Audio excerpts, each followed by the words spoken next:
साथियों नमस्कार। राजनीति में सबसे बड़ा ढकोसला और न्यूज चैनल पे दिखाए जाने वाली मुर्गे की लड़ाई अगर कोई है तो वो है एग्जिट पोल।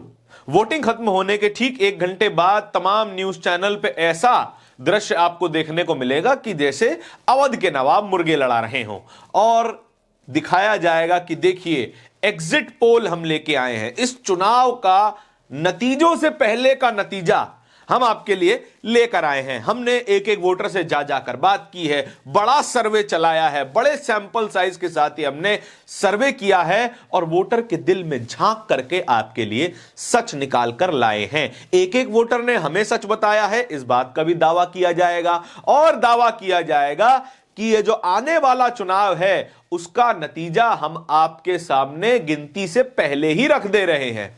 लेकिन इन एग्जिट पोल के साथ एक एस्टेरिस्क का मार्क होता है, एक छोटा सा सितारा जो इनके एग्जिट पोल के बगल में लगा रहता है, लेकिन इतना छोटा होता है कि टीवी की स्क्रीन पर आपको दिखाई नहीं देगा। ये एस्टेरिस्क इनको बचा लेता है कि ये जो एग्जिट पोल है ये सही भी हो सकता है और गलत भी हो सकता है। लेकिन एंकरा इस एग्जिट पोल को पेश करते हुए ऐसे बात करते हैं कि देखिए सरकार तो बन ही गई है और जो जीत रहा है वही आने वाली गिनती के दिन पर जीतने वाला है। बिहार चुनाव में भी ऐसा ही कुछ हो रहा है। 11 तारीख को आखिरी मतदान हुआ दूसरे चरण का और उसके कुछ घंटों बाद लगभग 6:30-7 बजे के आसपास सभी चैनलों के एग्जिट पोल सामने आ गए। अगले दिन भी कई चैनलों ने अपने एग्जिट पोल सामने रखे और कहा गया कि एनडीए की सरकार बनने जा रही है। लेकिन इन एग्जिट पोल्स का हाल लोकसभा चुनाव 2024 में क्या हुआ था इसको भी भूलने की जरूरत नहीं है। लगभग सभी एग्जिट पोल अपने सर के ऊपर खड़े हो गए थे और सभी एग्जिट पोल पूरी तरीके से गलत साबित हुए थे। इनमें सबसे बड़ा नाम एक्सेस माय इंडिया, जो कि इंडिया टुडे ग्रुप के साथ पार्टनरशिप में अपना एग्जिट पोल पेश करता है। इसके प्रदीप गुप्ता साहब ने कहा था कि एनडीए गठबंधन 370 का आंकड़ा छूने वाला है, यानी लगभग नरेंद्र मोदी की कही हुई बात से मिलता जुलता आंकड़ा प्रदीप गुप्ता साहब ने भी अपने डेटा के साथ पेश कर दिया। लेकिन गिनती के दिन क्या हुआ? गिनती के दिन प्रदीप गुप्ता साहब टीवी चैनल पर रोते हुए नजर आए, क्योंकि एनडीए गठबंधन 296 पर सिमट गया था और उनका अंदाजा पूरी तरह फेल होता हुआ नजर आया। वो एक सबसे बड़ा उदाहरण था कि किस तरीके से इन एग्जिट पोल्स पर भरोसा नहीं किया जाना चाहिए। एग्जिट पोल आया, एग्जिट पोल के आने के बाद 2 दिन शेयर मार्केट ऐसा चढ़ा रहा कि देखिए अब तो बाहर ही बाहर है, अब तो पैसा ही पैसा होगा, अब तो डेवलपमेंट ही डेवलपमेंट होगा। लेकिन गिनती के दिन आते आते दोपहर होते होते मार्केट धड़ाम हो गया, लाखों रुपए का नुकसान हो गया। इसकी जिम्मेदारी कौन लेगा? क्या एक्सिस माय इंडिया? क्या वो तमाम एग्जिट पोल्स जो अपने आकाओं को खुश करने के लिए इस तरह के एग्जिट पोल्स करते हैं? बिहार चुनाव में भी कुछ ऐसा ही हुआ है। लगभग हर एग्जिट पोल एनडीए की सरकार बनाता हुआ दिखाई दे रहा है, लेकिन इसके पीछे का डाटा, इसके पीछे का गणित क्या है ये कोई बताने को राजी नहीं है। उन्होंने किस तरीके से ये सर्वे किया, कितने का सैंपल साइज था, ये कोई बताने को राजी नहीं है। किस तरह का फॉर्मूला वो लगाते हैं ये भी कोई बताने को राजी नहीं है। अमूमन इन जैसे एग्जिट पोल्स को करने के लिए लगभग 2-2.5 लाख लोगों से बात की जाती है एक राज्य में। 2-2.5 लाख लोगों का सैंपल और वोटर कितने?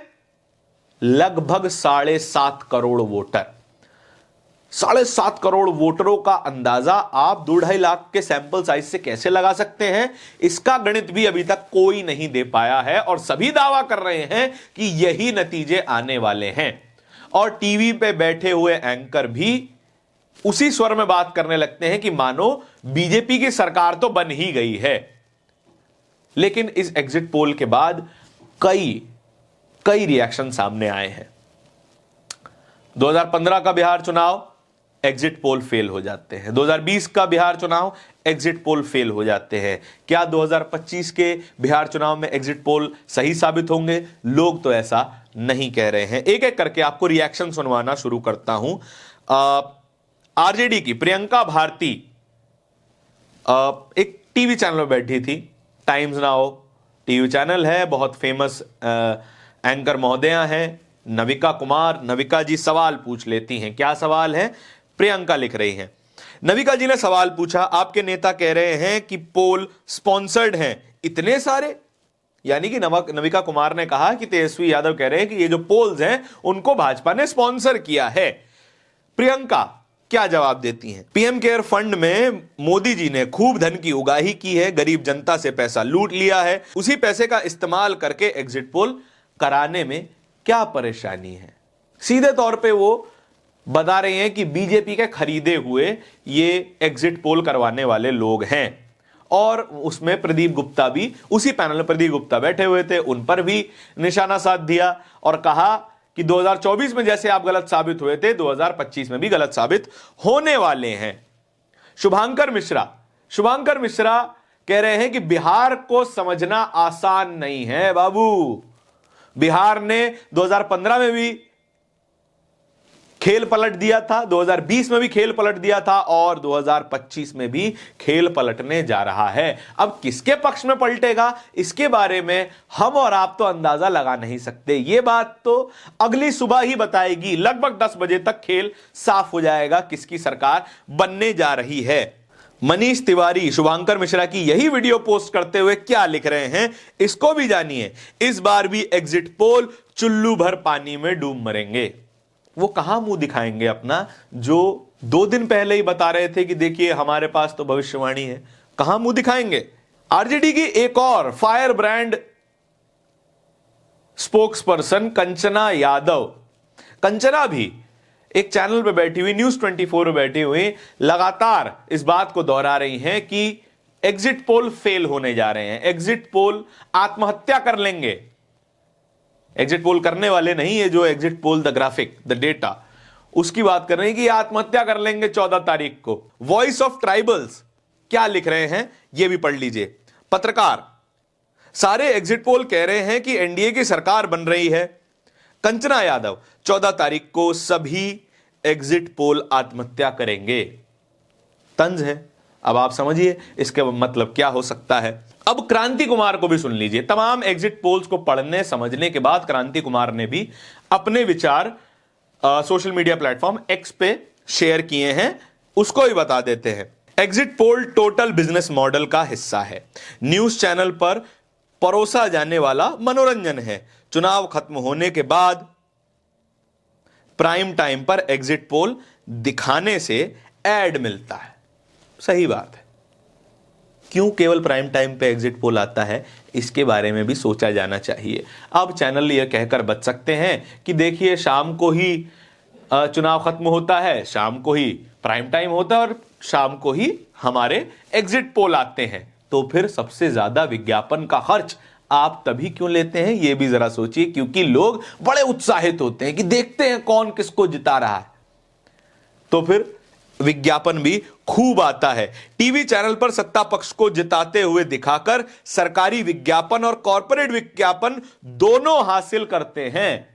अब सरकार को जिताते हुए दिखाएंगे, माहौल बनाते हुए दिखाएंगे, तो फिर सरकारी विज्ञापन भी तो आप ही को मिलेगा। यह भी इसका एक हिस्सा माना जा सकता है।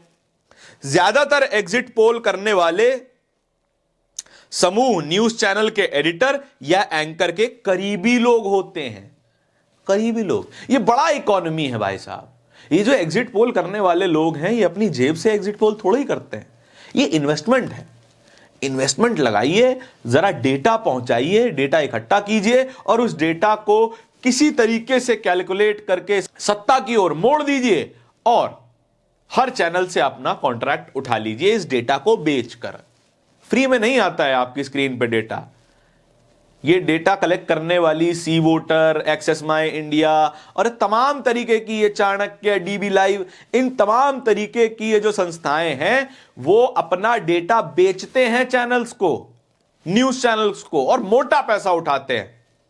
अब सही हो या गलत हो, इनकी आंटी में तो पैसा आ गया। अब आपको गलत इंफॉर्मेशन मिले ना मिले, चूल्हे में जाएं, इनको कोई फर्क नहीं पड़ता है। अब असली नतीजों का इंतजार हम और आप कर ही रहे हैं।